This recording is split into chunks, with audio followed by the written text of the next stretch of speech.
नमस्कार, आप देख रहे हैं आज तक। आपके साथ मैं हूं सईद अंसारी। स्वागत है आपका खबरदार में। मित्रों, जब ये प्रतिमा यहाँ पर लग जाएगी तब इतिहास को भी अपने प्यारे बेटे को यहाँ देखकर बहुत संतोष होगा।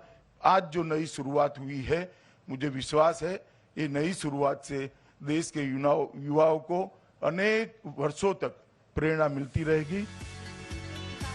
आज सुभाष चंद्र बोस की 125वीं जयंती भी है। अब से यह दिन पराक्रम दिवस के तौर पर मनाया जाएगा। आज खास तौर पर पीएम मोदी ने आपदा प्रबंधन में बेहतर योगदान के लिए अलग अलग लोगों और संस्थाओं को सुभाष चंद्र बोस आपदा प्रबंधन पुरस्कार भी दिए। साल 2019, 2020, 2021 और 2022 के लिए कुल 7 पुरस्कार दिए गए। इस मौके पर एनडीआरएफ और एसडीआरएफ को प्रधानमंत्री ने धन्यवाद कहा। हमारे एनडीआरएफ के साथ ही सभी राज्यों के एसडीआरएफ और सुरक्षा बलों के जवान अपनी जान की बाजी लगाकर एक एक जीवन को बचाते हैं। इसलिए आज ये पल इस प्रकार से जान की बाजी लगाने वाले, औरों की जिंदगी बचाने के लिए खुद की जिंदगी का दांव लगाने वाले, चाहे वो एनडीआरएफ के लोग हो, चाहे एसडीआरएफ के लोग हो, हमारे सुरक्षा बलों के साथी हो, ये सब के सब उनके प्रति आज आभार व्यक्त करने का, उनको सैल्यूट करने का ये वक्त है। इंडिया गेट से महज 150 मीटर की दूरी पर मौजूद कैनोपी में 1938 में किंग जॉर्ज पंचम की प्रतिमा थी, लेकिन देश की आजादी के बाद 21 सालों तक गुलामी के इस प्रतीक को नहीं हटाया गया था। इसके बाद 1968 में प्रतिमा को हटाया गया, लेकिन किसी और की प्रतिमा तब भी नहीं लगाई गई थी।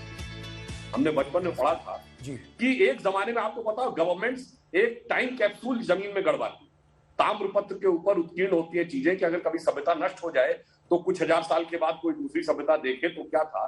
तो जब 77 में मोरारजी की सरकार आई और इंदिरा जी के जमाने के जो टाइम कैप्सूल रखवाया गया था उसको निकाला, तो उसमें क्या निकला?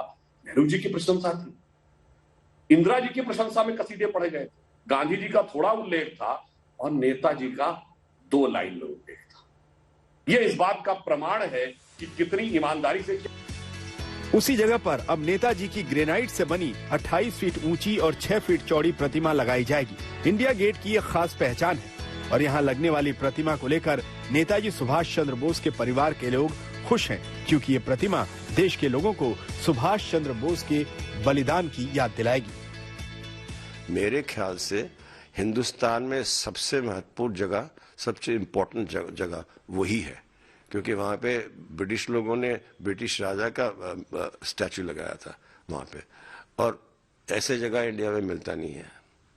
तो मोदी जी ने डिसाइड किया है कि वहीं पे लगेगा नेताजी का स्टैचू।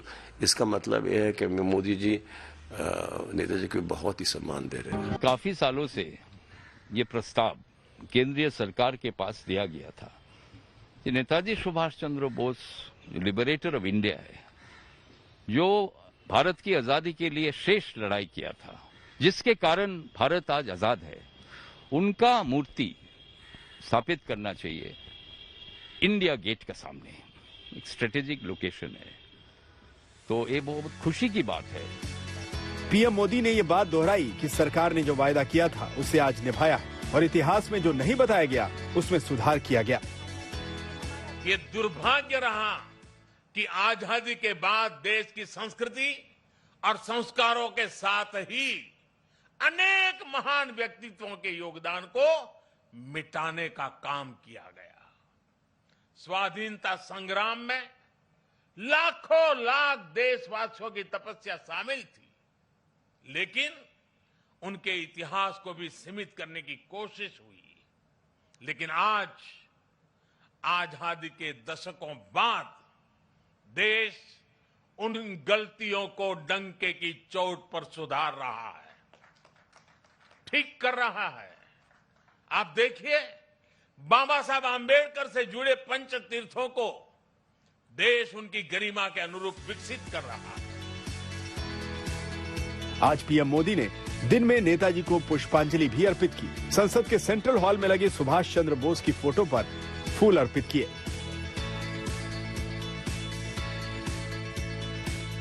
अब भविष्य में गणतंत्र दिवस से जुड़े कार्यक्रमों की शुरुआत नेताजी की जयंती यानी आज से शुरू हुआ करेगी। इससे पहले हर साल 24 जनवरी को गणतंत्र दिवस समारोह की शुरुआत होती थी। 23 जनवरी यानी पराक्रम दिवस से शुरू होकर 30 जनवरी यानी शहीद दिवस तक कार्यक्रम आयोजित होते रहेंगे। कोलकाता से अनुपम मिश्रा और ऋत्विक मंडल के साथ दिल्ली से आशुतोष मिश्रा, आज तक। इंडिया गेट पर सुभाष चंद्र बोस की डिजिटल प्रतिमा का अनावरण हो गया। इस अनावरण में नए दौर की तकनीक का इस्तेमाल किया गया। प्रधानमंत्री नरेंद्र मोदी जिस तकनीक की मदद से यह हाईटेक अनावरण कर रहे थे उसे होलोग्राफिक तकनीक कहा जाता है।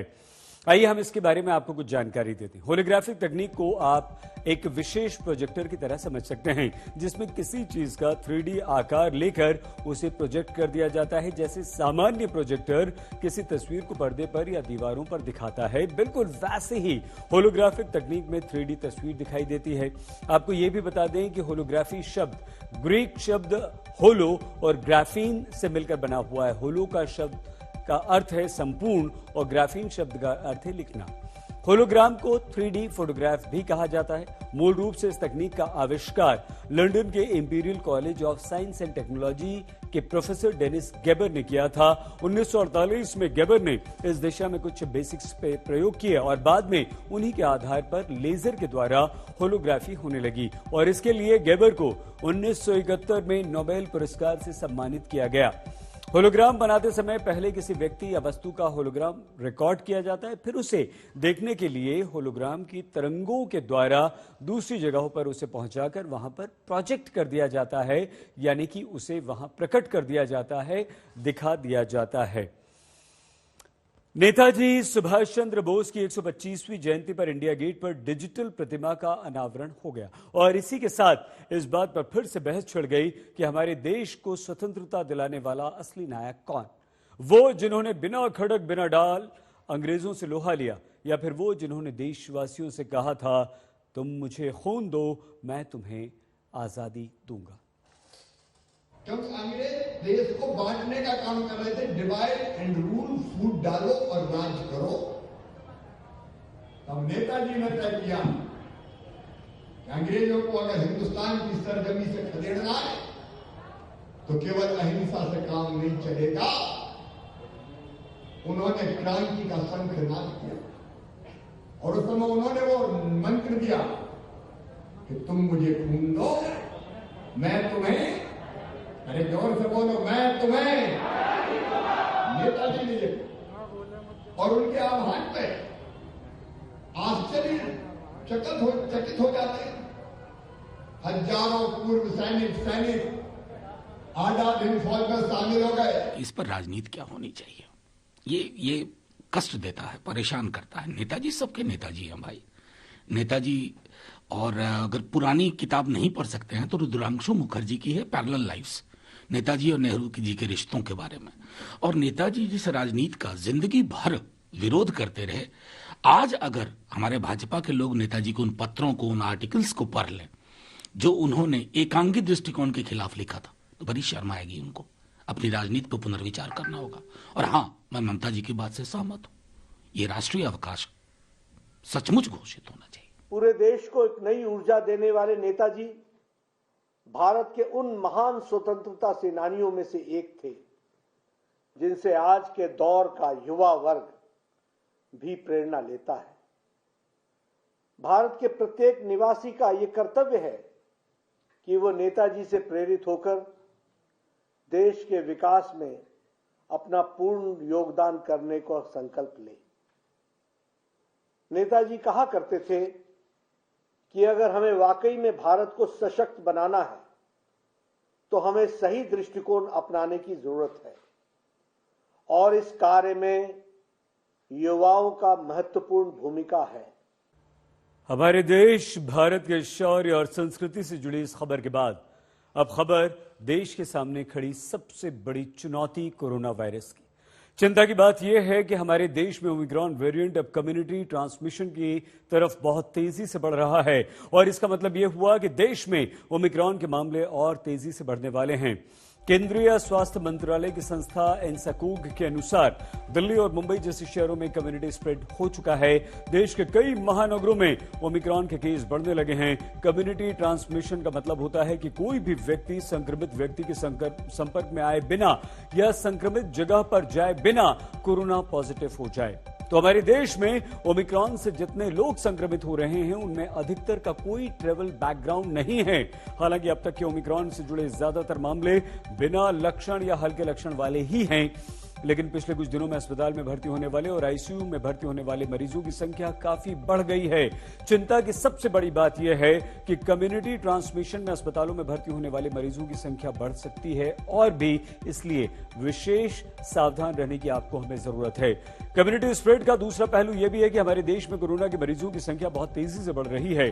शनिवार को देश भर में 3,33,000 से ज्यादा कोरोना संक्रमित मिले, जबकि 525 लोगों की मौत हुई। संक्रमण दर 17% पर पहुंच चुकी है और ये आंकड़े उस समय हैं जब हमारे देश में टेस्ट बहुत ही कम हो रहे हैं। हमारे देश में ओमिक्रॉन का पहला केस आया था पिछले साल 2 दिसंबर को और इसीलिए इस दृष्टि से महज 7 हफ्तों के अंदर कम्युनिटी ट्रांसमिशन पर आ चुका है कोरोना से जुड़ी दूसरी बड़ी खबर यह है कि ओमिक्रॉन का संक्रामक सब वेरिएंट BA.2 भी हमारे देश के कई हिस्सों में मिल चुका है। इस वेरिएंट के होने से संक्रमण का पता बिल्कुल नहीं चल पाता क्योंकि इसके लक्षण दिखाई नहीं देते। ऐसे में संक्रमण और भी बढ़ सकता है और यही सबसे बड़ी इस समय हमारे देश के लिए चिंता की बात है। ये बात सही है कि कोरोना वायरस जो है अब कम्युनिटी स्प्रेड में आ गया है। अब ये केवल उन लोगों में सीमित नहीं है जो बाहर से ट्रैवल करके आ रहे हैं और इसका जो एविडेंस है वो हमें इस चीज से मिल रहा है कि एक तो नंबर ऑफ केसेस जिस तरह से राइज कर रहे हैं वो ओमाइक्रॉन वेरिएंट में ही देखा गया है जो इतनी जल्दी राइज करते हैं। ये एक माइल्डर इलनेस भी पाई जा रही है। 3 से 5 दिन में लोग यूजुअली रिकवर कर रहे हैं as compare to delta variant जिसमें लोगों को लंबी लंबी बीमारी रह रही थी, हॉस्पिटलाइजेशन की जरूरत पड़ रही थी। अब ऐसा नहीं है। और ऑल्सो कि जो लोग कभी घर से बाहर भी नहीं निकले उनको भी ये इन्फेक्शन हो रहा है। मेरे कई ऐसे मरीज हैं जो कहते हैं कि हमारा तो किसी के साथ संपर्क भी नहीं हुआ है फिर भी उनको इन्फेक्शन हो रहा है। तो इसका मतलब यही है कि ये ज्यादा कम्युनिटी में आ चुका है। अब ये सिर्फ इंटरनेशनल ट्रैवलर्स को ही सीमित नहीं है और हो सकता है ये ऐसी एक स्टेज बन जाए जब वो एंडेमिक ही हो जाए बिल्कुल, जिसमें हम इसको एक साधारण कोल्ड के जैसे ट्रीट करने लगे और प्रॉब्ली आते हुए समय में ये बिल्कुल ही नॉन सीरियस वेरिएंट बन जाए। हमारे देश में कोरोना संक्रमण की स्थिति लगातार बिगड़ रही है, गंभीर हो रही है और इसी दौरान हमारे देश के 5 राज्यों में अगले महीने चुनाव भी होने वाले हैं। सभी राजनीतिक दल जीत के लिए अपनी डिजिटल शक्ति का प्रयोग कर रहे हैं। उत्तर प्रदेश चुनावों की तैयारियों को लेकर आज तक ने केंद्रीय मंत्री अनुराग ठाकुर से विशेष बातचीत की। इस वक्त हमारे साथ सूचना प्रसारण मंत्री, युवा मामलों के मंत्री और स्पोर्ट्स मिनिस्टर अनुराग ठाकुर जी हैं। आप उत्तर प्रदेश के सह प्रभारी भी हैं। तो युवाओं को जिताने के लिए और उत्तर प्रदेश में 2017 जैसा खेल करने के लिए आपको फिर से पूरी की पूरी जिम्मेदारी दे दी गई है। अभी बीजेपी की स्थिति उत्तर प्रदेश में क्या है? अगर मैं 5 साल पहले की बात करूं तो उत्तर प्रदेश के सामने बड़ी चुनौतियां क्या थी? गुंडा राज, माफिया राज, भ्रष्टाचार। और हमने 17 में कहा था कि गुंडा राज, भ्रष्टाचार मुक्त उत्तर प्रदेश बनाएंगे। आज मैं यहाँ पर खड़े होकर कह सकता हूँ और हम चौक चौराहे पर खड़े होकर अपनी उपलब्धियों को लेकर प्ले कार्ड लेकर हाथों में झंडे लेकर प्रचार कर भी रहे हैं। और हम क्या कह रहे हैं कि जो 5 साल पहले संकल्प लिया था उसको सिद्ध करके दिखाया है। गुंडा राज, भ्रष्टाचार मुक्त उत्तर प्रदेश बनाया है। अपराधियों, माफियों, दंगइयों के खिलाफ कार्रवाई करके दिखाई है। बंद हुआ अवैध कब्जों का कारोबार। यूपी फिर मांगे भाजपा सरकार। अखिलेश यादव आप लोगों को घेर रहे हैं जबरदस्त तरीके से और अब तो 300 यूनिट फ्री बिजली, पुरानी पेंशन की बहाली, हर महीने गरीबों को 1500 रुपए उनके सीधे खाते में डालने की बात उनकी ओर से कही गई है। मैं इस पर केवल हंस सकता हूं। अखिलेश जी की सरकार में बिजली की तारें कपड़े सुखाने के काम आती थी। 1 महीने में 300 घंटे बिजली नहीं मिल पाती थी। वो 300 यूनिट बिजली मुफ्त में कहां से देंगे? वायदे तो कर रहे हैं वायदे तब करने शुरू किए क्योंकि 5 साल अखिलेश जी अपने घर पे नजर नहीं आए, उत्तर प्रदेश में नजर नहीं आए। कोरोना की महामारी के समय लोगों के दुख सुख के साथी में योगी आदित्यनाथ जी हैं। उनकी सरकार ने माइक्रो कंटेनमेंट जोन्स बनाकर लोगों की जान भी बचाई। 15 करोड़ लोगों को मुफ्त में राशन भी दिया, 2-2 बार दिया। 1.5 करोड़ लोगों को बिजली के मुफ्त कनेक्शन देने का काम योगी की सरकार ने किया। किसानों के बिजली के बिल आधे माफ योगी सरकार ने किए। यही नहीं, एलईडी के बल्ब भी योगी सरकार ने दिए और वहीं पर गरीबों को 43 लाख पक्के मकान बनाने का काम, 5 करोड़ पक्के शौचालय बनाने का काम किया। महिलाओं को सुरक्षा और अधिकार देने का काम किया, योगी जी ने किया है। हाँ। और सपा की सरकार के समय तो यहां से पलायन होता था, आम जनता का भी, उद्योग का भी, व्यापारियों का भी। क्योंकि अखिलेश जी जो आपको एक और वायदा किया होगा कि आईटी में 21 लाख नौकरियां देंगे। हाँ। पिछले का हिसाब दे, बंद कितनी कराई थी? अखिलेश जी के लिए आईटी क्या है? Income from terror. Akhilesh ji के लिए याद है, इनकम फ्रॉम टेरर, ये इनके लिए आईटी है। और इनके आईटी के ब्रांड एम्बेसडर कौन है? अतीक अहमद, मुख्तार अंसारी, नाहिद हसन, यूनुस खान। जिन लोगों के खिलाफ आपराधिक मुकदमे हैं, आप किसी थाने में जाकर देखिए, एक नहीं कई मुकदमे इनके नाम है। इन लोगों की दबंगई, इनके अपराध के कारण यहाँ से लोग चले जाते थे। आईटी सेक्टर में, इंफॉर्मेशन टेक्नोलॉजी में युवाओं को रोजगार नहीं मिल पाते थे। आप इतने नोएडा में शाम को लड़कियां नहीं जा पाती थी। आज उत्तर प्रदेश में इतनी सुरक्षा है कि रात के 12 बजे भी बहन अपनी स्कूटी निकालकर सीधा जा सकती है। आज आप भी स्कूटी पर चलने पर उत्तर प्रदेश में आई हैं, क्योंकि आज योगी जी की सरकार है। सुरक्षा ज्यादा है यहाँ पर। सुरक्षा लेकिन विरोधी दल कह रहे हैं कि 30 से ज्यादा तो विधायक आपकी भी पार्टी में ऐसे हैं जिनके ऊपर आपराधिक मुकदमे दर्ज हैं। तो आपको अपने दाग तो बड़े अच्छे लगते हैं, दूसरों के दाग दागदार नजर आते हैं। मुझे लगता है आपको इस पे बड़ा गंभीरता से देखना चाहिए। कहाँ है मुख्तार अंसारी? कहाँ है अतीक अहमद? कहाँ है कांग्रेस के सपा गठबंधन के पहले उम्मीदवार नाहिद हसन? कहाँ है? सीना ठोकर कहते हैं कि इन अपराधी दंगइयों माफियों के खिलाफ कार्रवाई की तो योगी सरकार ने की। लेकिन कैराना से अभी उनका टिकट कटा नहीं है और उनकी बहन भी नामांकन कर चुकी हैं कि अगर बीजेपी वाले फंसाने की कोशिश करें मैं आपका तो उनके बहुत आभारी, कोई जीत सके। मैं आपका बहुत आभारी हूं, आपने सवाल पूछा, क्योंकि सपा गठबंधन की उम्मीदवार, ये उम्मीदवार नहीं, जनता की उम्मीदों पर वार करने वाले। सपा गठबंधन के उम्मीदवारों की दूसरी सूची आ ही नहीं पाई। मैंने पहली सूची के बाद प्रश्न किया था अखिलेश जी से कि आपकी सूची ऐसी है जैसी चार्जशीट हो किसी की, कोई जेल वाला तो कोई बेल वाला है। अखिलेश जी आज तक जवाब नहीं दे पाए। आपको लग रहा है कि 21 लाख नौकरियों का जो वादा उनकी ओर से किया गया है वो पूरी तरह से झूठा है? प्रियंका गांधी वाड्रा की ओर से भी 20 लाख नौकरियों की बात कही गई और न सिर्फ उस वादे को लेकर वो आगे बढ़ी हैं, बल्कि अब युवाओं के बेरोजगारी फॉर्म भी भरवाए जा रहे हैं। इसके लिए भी कांग्रेस पार्टी ने तैयारी कर ली है। बेरोजगारी एक बड़ा मुद्दा तो है ना अनुराग, इस बात को तो आप स्वीकार करेंगे? चित्रा जी, आप जैसे वरिष्ठ पत्रकार बगैर अध्ययन के जब इस तरह के सवाल करते हैं तो उसके ऊपर बहुत बड़ा प्रश्न खड़ा होता है। पंजाब के चुनाव हुए 5 साल पहले, कांग्रेस ने घर घर जाके फॉर्म भरवाए थे कि पक्की नौकरी देंगे। 5 साल के बाद पूछिए कितनों को नौकरी दी? 5 साल पहले कांग्रेस ने पंजाब में फॉर्म भराए थे कर्जा माफी के किसानों के। मैं आपके माध्यम से सवाल पूछता हूं, कितनों के कर्जे माफ किए? छत्तीसगढ़, राजस्थान के कांग्रेस के निकालिए खाते, वहां पे भी कर्जे माफी की बात की, आज तक किसानों के कर्जे माफ नहीं हुए। लेकिन उत्तर प्रदेश में 36,000 करोड़ रुपया किसानों का कर्जा माफ किया तो योगी सरकार ने किया है। तो बड़े पैमाने पर आप लोगों ने अपने विधायकों के टिकट काट दिया, उनको लेकर बड़ी नाराजगी है। ग्राउंड पर 71 दिन से ज्यादा हो चुके हैं हम लोगों को भी। एक तो विधायकों की नाराजगी को कैसे दूर किया जाएगा, ऊपर से अगर इतना कामकाज है, अनुराग जी आप गिना रहे हैं यहाँ पर एक एक पूरा आंकड़ा लेकर आए हुए हैं अगर आप, तो यहाँ पर सवाल यह है कि फिर धर्म को मुद्दा बनाने की जरूरत भारतीय जनता पार्टी को क्यों पड़ती है? काम तो गिनाइए, लेकिन बिना धर्म के भारतीय जनता पार्टी वालों का काम नहीं चलता है। और कैराना में अब हिंदू पलायन का मुद्दा भी उठाया जा रहा है, वो तो अब बीते दिनों की बात हो गई ना। मौजूदा वक्त में तो बेरोजगारी, महंगाई, ये बड़ा मुद्दा है उस हिस्से का। आपने 2 सवाल पूछे, पलायन और धर्म। हाँ, पलायन पर मैं आपसे पूछता हूँ, आपका घर कैराना में होता, वहाँ से जिस तरह से मजबूर किया गया लोगों को पलायन करने के लिए, आप अपने घर पे रहना पसंद करेंगे, पलायन करके कहीं और जाना पसंद करेंगे? एक महिला के नाते बताइए। जहाँ पे जिसका घर है वो वहीं रहना चाहेगा। तो भारतीय जनता पार्टी तो स्वतंत्र है और भारतीय जनता पार्टी ने यही किया कि जिसका जहाँ घर था उसको जो सपा की सरकार के समय आतंक के कारण वहाँ से पलायन करने पर मजबूर किया, हमने सुरक्षा देकर उसको वापस लाने का काम किया है। धर्म की बात कौन करता है? तुष्टीकरण की राजनीति बाकी दल करते हैं, जो जाति धर्म के नाम पर वोट मांगते हैं, समाज को बांट कर वोट लेने का काम करते हैं।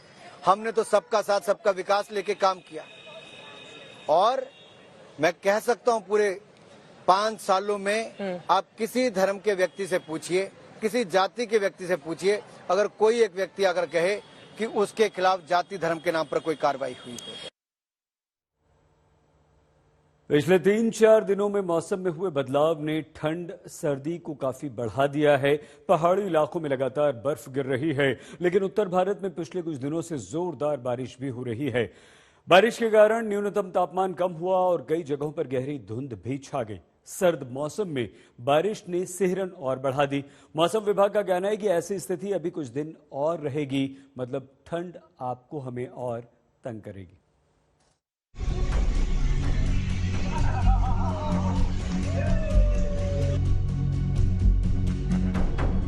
जनवरी में सर्दी ने अपना रिकॉर्ड तोड़ प्रदर्शन किया है। पहाड़ों पर भीषण बर्फबारी जारी है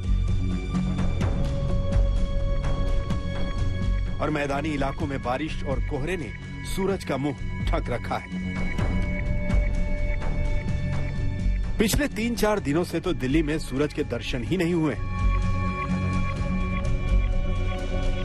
2 दिन से बारिश हो रहा है, बहुत ज्यादा ठंडी है। तो इसके लिए क्या कर रहे हैं आप लोग? बैठे हैं आग जलाकर। ठंड ज्यादा हो रही है साहब, बारिश की वजह से। 2 दिन से ठंड ज्यादा हो रही है? हाँ, 2 दिन से ठंड ज्यादा हो रही है। इसके लिए कोई उपाय? इसके लिए कोई उपाय नहीं साहब, आग डाल के बैठे हैं ठाली। ठंड में हुई बारिश ने दिल्ली के लोगों को घर में रहने को मजबूर किया है।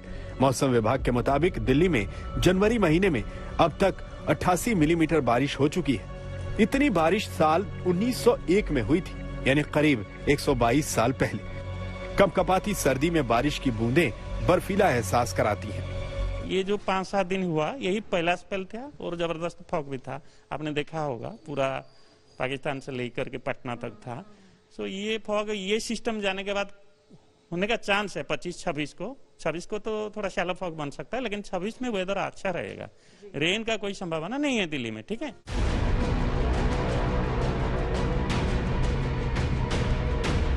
फिलहाल तो 31 जनवरी तक इस ठंड से राहत मिलने वाली नहीं है। मौसम विभाग के मुताबिक उत्तर भारत में अभी ठंड की यही स्थिति रहने वाली है। दिल्ली ही नहीं, राजस्थान, यूपी, बिहार और पश्चिम बंगाल के ज्यादातर हिस्सों में जमकर बारिश हुई। लोग आज रात से पानी गिर रहा है। अभी तक हम लोग का कुछ अभी बोनी नहीं हुआ। हम लोग बहुत कठिनाई में, ऑटो वाले हैं, यहाँ कोई साधन नहीं है, कोई टूरिस्ट जगह नहीं है कि हम लोग चला सकते। गुरुग्राम के सर्द मौसम की तस्वीरें देखिए। फसलों पर ओस की बूंदें जमी हैं। गुरुग्राम में बारिश के बाद ठंड बढ़ गई है। चंडीगढ़ में शुक्रवार को दिन का तापमान 19 डिग्री के आसपास था, लेकिन लगातार हो रही बारिश के बाद ये 12 डिग्री तक आ गया। जनवरी माह में पश्चिमी विक्षोभ यानी वेस्टर्न डिस्टर्बेंस तीसरी बार एक्टिव हो गया है, जिसकी वजह से मैदानी इलाकों में जमकर बारिश हो रही है तो पहाड़ी इलाकों में खूब बर्फ देखने को मिल रही है। चंडीगढ़ में पिछले 2 दिनों से बारिश हो रही है और अब तक जनवरी माह में 118 मिलीमीटर तक बारिश दर्ज की गई है, जो सामान्य से 442% ज्यादा है। मध्य प्रदेश से लेकर पश्चिम बंगाल तक के ज्यादातर हिस्सों में पिछले 3 दिनों से बूंदाबांदी हो रही है। रुक रुक कर हो रही बारिश ने ठंड की ठिठुरन बढ़ा दी है। मैदानी इलाकों में बारिश की वजह से तापमान कम हुआ है, तो वहीं पहाड़ी इलाकों में बर्फबारी रुकने का नाम नहीं ले रही। बद्रीनाथ में अब तक 4 फीट और केदारनाथ में 6 फीट तक बर्फबारी हो चुकी है।